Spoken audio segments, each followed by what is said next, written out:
Let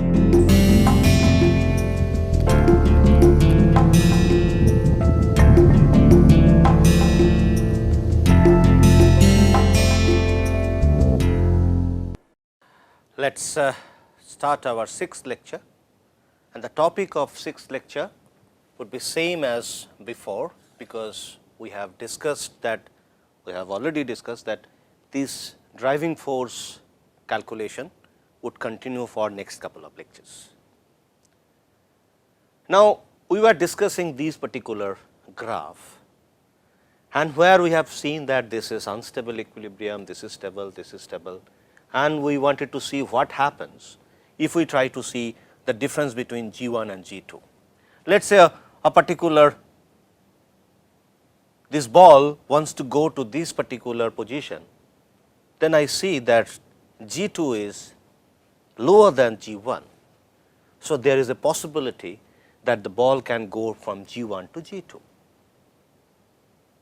Now, can it go the way this ball went to this position?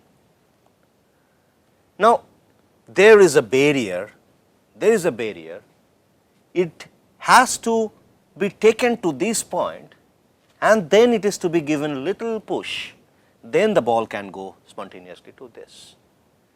Now, in this situation, though there is a spontaneity, that means though G2 minus G1 is negative, so that means there is a spontaneity, but this spontaneity is not a complete spontaneity what we had here.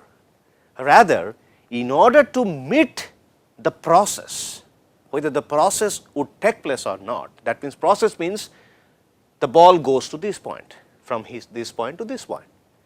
This ball has to be taken to this, that means it has to be given sufficient energy to go to this particular point.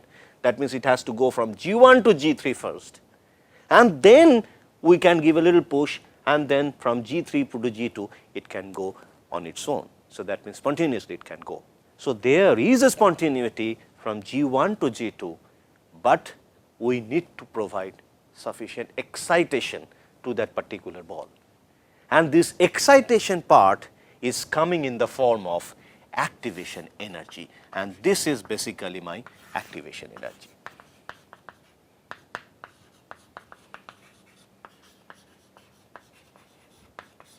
This is my activation energy. So, this is the energy barrier, and now though we have a spontaneity, whether the process would take place or not, that would be decided by the value of this activation energy, the amount of activation energy this ball has to acquire in order to jump over this barrier.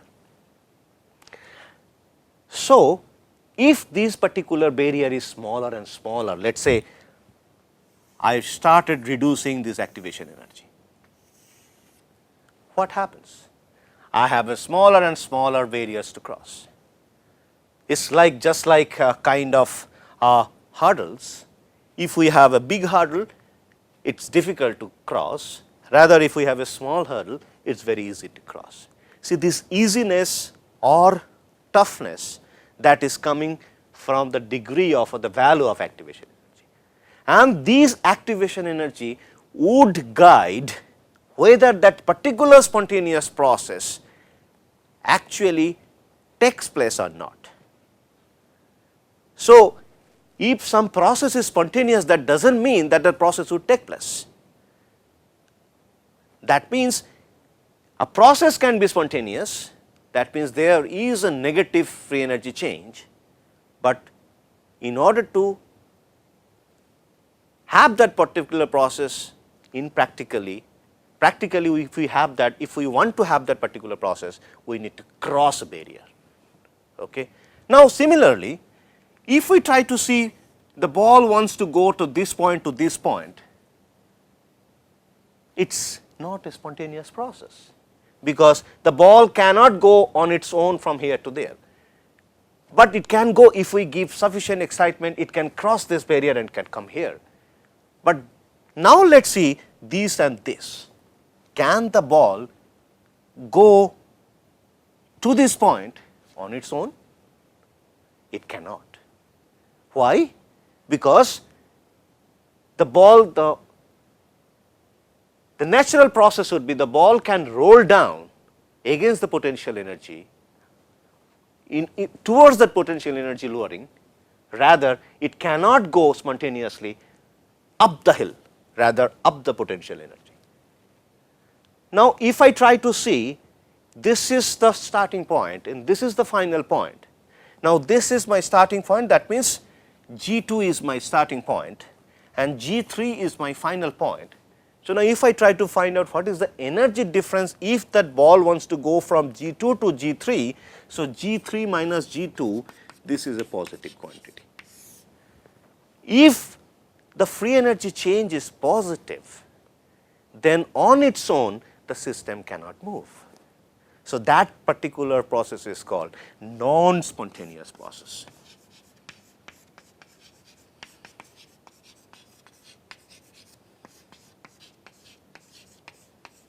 Non-spontaneous process. So, from this information it is very clear the ball can move from here to there spontaneously without giving any sort of excitement, but if this ball cannot go to this point on its own. So, if the free energy change is positive, that is a non-spontaneous process, and we can immediately say that this process is impossible on its own. But if we take this to this, then the process is possible and spontaneously possible. But if I try to see this to this, the process is possible with a bar that it has to cross this particular barrier. That means I have to give sufficient excitement. So, if some process is spontaneous, that does not mean that the process will take place. We will come to that, we will take this example while talking about the transformation of solid from liquid. Okay? Let us come back to this particular diagram. We have seen that at this point free energy change is 0, that means it is an equilibrium, and that equilibrium point is nothing but the melting point. Now, if we extend it,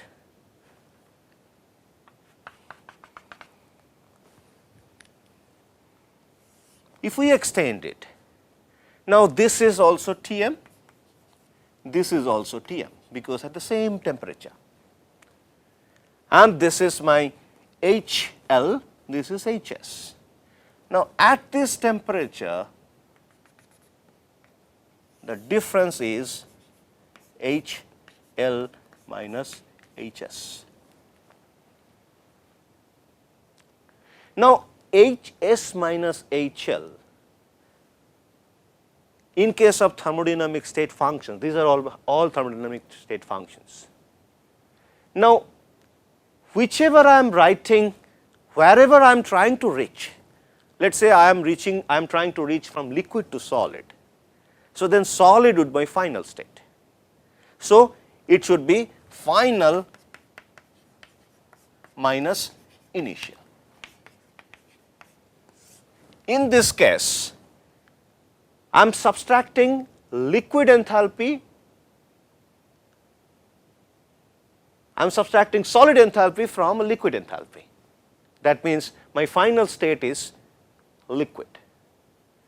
So, that case, what is this value? This value becomes positive, means this is higher than this, so this becomes positive. But if I try to subtract same thing, if I try to do HS minus HL, which becomes negative. Now, interesting, here things are becoming interesting. Now, if we get liquid out of solid, we see that it is a positive quantity, and if we get solid from a liquid, then we get negative value. Now, as per our understanding, when we have a melting, we absorb heat. Okay? So, that means solid has to absorb heat, and when system absorbs heat, that means the liquid is forming from a solid, it has to take heat. So, that whenever a system absorbs heat, we call it endothermic process. Okay. Now, in our sign convention, endothermic process, the state function change is a positive quantity. Now, you see solid going to liquid, the value becomes positive, that means the liquid solid has to absorb heat, okay? And then it can go to liquid at that particular temperature. But if I try to find whether solid forms from liquid, then it is an exothermic process, because it has to release heat. Okay? You see there is a negative quantity, it releases heat. Okay? So, again the convention is right, fine. So, that means this is my exothermic process, this is my endothermic process. And interestingly, I see that there is a huge change in enthalpy. If it is liquid to solid, I am seeing that the enthalpy reduces from this point to this point, and if I see solid to liquid, enthalpy increases from this point to this point, and that time, even though there is a lot of heat capacity change or enthalpy change, I do not see any change in temperature. And where this is possible? This is possible at melting point, and that time, that particular difference we all know, that is called latent heat of fusion or melting if solid goes to liquid. So, that means this difference is a latent heat of fusion or melting. In our sign convention, we would consider this as del H m, and here m is melting, here also T m, m is melting. So, that means that is melting enthalpy or latent heat of fusion or melting. And now, these latent heat of fusion or melting, we have to quantify what is the amount of material. We measure in the form of latent heat of melting or fusion per unit mass or per unit mole, or it can also be converted into per unit volume. And you would see that in our purpose, later on you will see initially this value is given energy joule per mole, and later on we will convert this particular unit to joule per meter cube.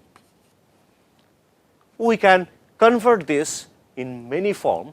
So, if it is mole, we will just divide it by molar volume, that time it will become per volume. Okay. So, now we will come back to these particular term, because these particular term would be very, very crucial. Since this is a constant term for a particular metal at a constant pressure, okay, whenever the solid goes to liquid. So, these we can call it as a reference data, and these reference data will be used to find out the enthalpy change at any other temperature, Okay. How would we do it? Okay. And before going to that particular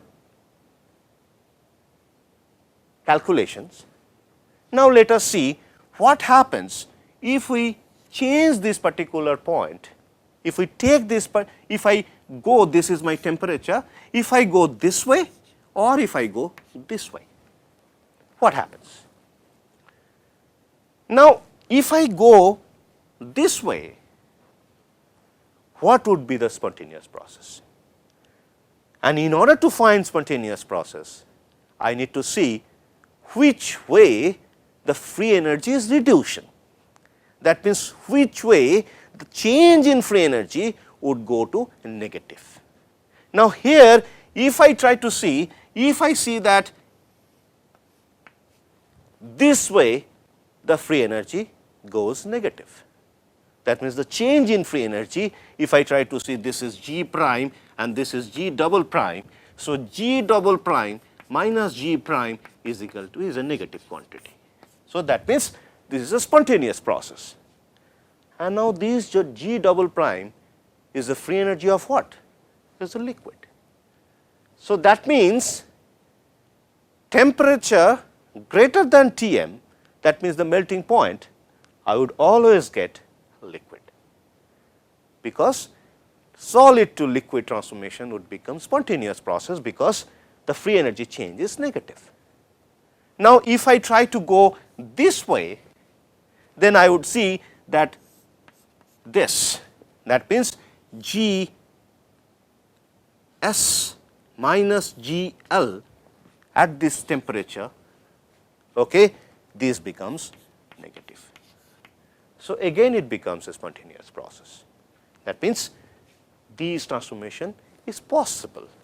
This transformation is possible wherever I see there is a decrease in free energy. But from liquid to solid, temperature less than Tm is not a spontaneous process, because that time free energy change is positive quantity. So, on its own it cannot transform. Okay. So, now we will come back to this, that would there be possibility that even if there is a delta T change, that means even if there is a delta T change, would we actually have solidification?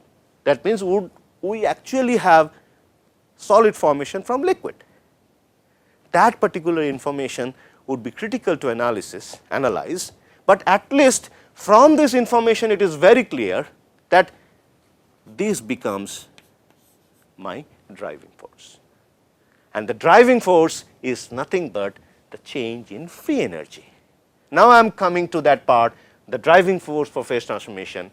Here I am seeing the solid is forming from liquid, and that driving force is nothing but the change in free energy, okay? And that change in free energy is negative quantity. Now, our main interest would be how to quantify this particular value. Okay. Let us get to the quantification of this value, and this quantification of this value would require a little bit of thermodynamic understanding. We will discuss that thermodynamic understanding in the next part. Okay. So, let us go to the thermodynamic understanding in order to quantify this value. Now, we know G equal to H minus Ts. Now, at the same time, our understanding says that absolute value of these state function would be very difficult, would not be possible to find out. So, we find out change in values, either del H, del S or del G. And at the same time, you see that we are not bothered about finding GS or GL, we are bothered about finding del G. Now, why this del G would be required? First, we should understand why it should be required, then we should crack our mind, or we should break our mind to see how we can quantify this. Now, in order to know that part, I am just going little ahead in this what Professor Sangal will be checking. You will be seeing that in most of the cases, for example, in case of steel or in case of aluminum alloys, precipitation hardening, you would be coming across a TTT diagram.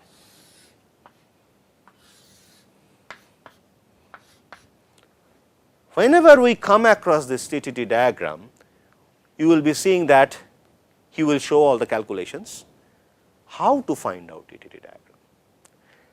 TTT diagram we can find out experimentally, we can do raw experiments and find out what is the TTT diagram, these points over a temperature and time axis.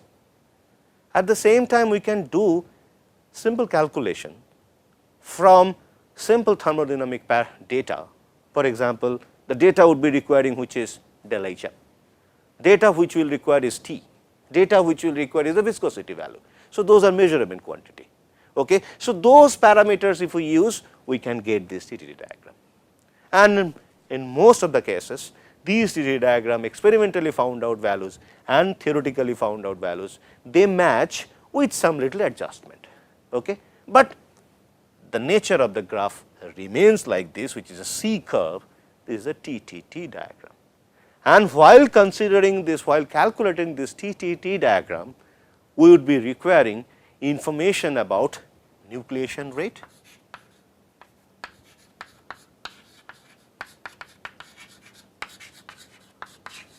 as well as growth rate. And interestingly, and these are called, you will see the notation would be U and V. U is basically the growth rate and nucleation rate is denoted by I. Now, this nucleation rate, it would have its own expression, and the nucleation rate expression is, if I try to see nucleation rate expression, I am just writing the expression. The expression is I equal to I0 exponential minus del G star plus del G D by KT. This temperature is in Kelvin scale, this K is Boltzmann constant.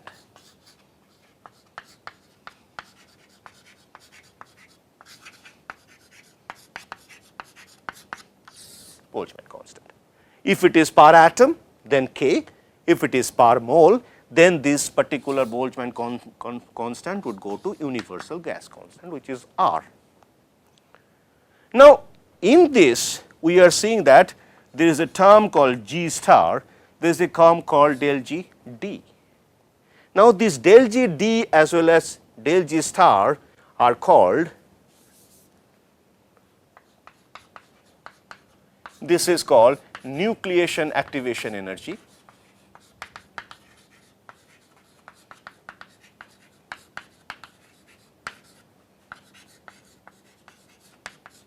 nucleation activation energy. And now, since I have used activation energy, it immediately tells me that it is talking about some barrier in the energy axis, energy distribution graph, as what we did in the just 10 minutes before. Okay. So, now this is also expressed in the form of, if it is simple homogeneous nucleation, that is called 3 pi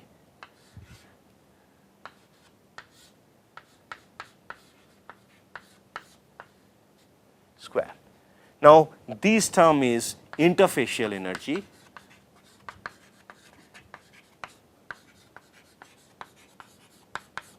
and this is gives free energy per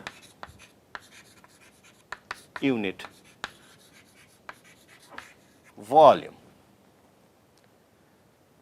And this Gibbs free energy per unit volume is nothing but this. So, that means, in order to find out del G star, we need to find out what is the value of del G star, del G, and if it is given in mole, so we will just divide it by the molar volume of that particular substance, and we get del G V. So, that means, in order to find out I, we need to find out del G V, and this del G D is another activation barrier, and this activation barrier is nothing but the barrier for diffusion to take place in the material. Because whenever we try to find out some phase formation out of another phase, if it is a thermally activated process, then we need atom migration. And this atom migration does not take place just like that, it has to cross a barrier, and that barrier is nothing but del G T, okay, is a diffusional activation barrier, and this I is to be calculated. So, this I0 is another constant, and this is the temperature where I would like to find out I. Okay? I is the nucleation rate, that means the number of nuclei appearing per unit volume per unit time. Okay? So, that is basically decided by del G star as well as del G T. We have ways to find out del G D, but when we try to find out del G star, we need to know what is del G V. That means, I need to find out the driving force for the transformation, which is negative. And these particular term, which is interfacial free energy, okay, or interfacial energy, this is another important term. We will try to see what it exactly means. We will try to see. But why I am telling that this particular term is to be quantified, because this is needed in order to find out I. Similarly, if I try to find out growth rate, the expression is U proportional to 1 minus exponential minus delta G m. I would say m means, or let me put only G in the molar quantity RT. So, this is the term. So, here this term is also this term. So, we need to find out this term also. Now, we are wondering that we said that this, for finding this TTD diagram, we need to know nucleation rate, we need to know growth rate, and overall this particular graph says the overall transformation kinetics, and this overall transformation kinetics is given in the form of Johnson, Mel, Avrami, Kolmogorov, which is properly known as JMAK equation, which is given in the form of X, which is the fraction transform. That means, the product phase, when it is appearing in the parent phase, the fraction of that particular product phase is given by X equal to 1 minus exponential minus pi by 3 I uq t to the power 4. So, this is the expression. So, where I need, and this particular graph is plotted with some x value, and then where I need to know what is my I, what is my u, and this time is basically this time axis, and this is at some particular temperature T. So, now if I try to find out at this temperature, this point, when this point would appear, that would be decided by u and I. So, this is overall kinetics. That means, in order to find this, we need to know I, we need to know u, and in order to know I and u, we need to know del G. So, that is the reason why we should try to see first how we quantify del G. This is extremely important, because otherwise we will not be able to calculate this graph. Okay? So, now let us come to finding this value. Okay? Since we have understood what is the importance of finding these particular parameter, which is the free energy difference, or which is the driving force for that transformation. Let us stop here. We will take it up in our next lecture. Thank you very much.